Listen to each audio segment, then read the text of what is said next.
সন্তানের কর্মফল যদি পিতা পেত তাহলে প্রথম নবী আদম থেকে শুরু হতো।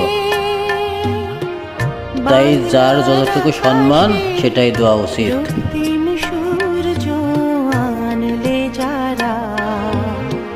তোমাদের ঋণ কোনোদিন শোধ হবে না,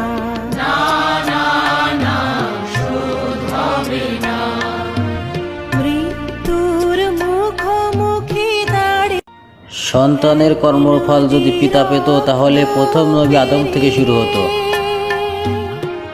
তাই যার যতটুকু সম্মান সেটাই দেওয়া উচিত।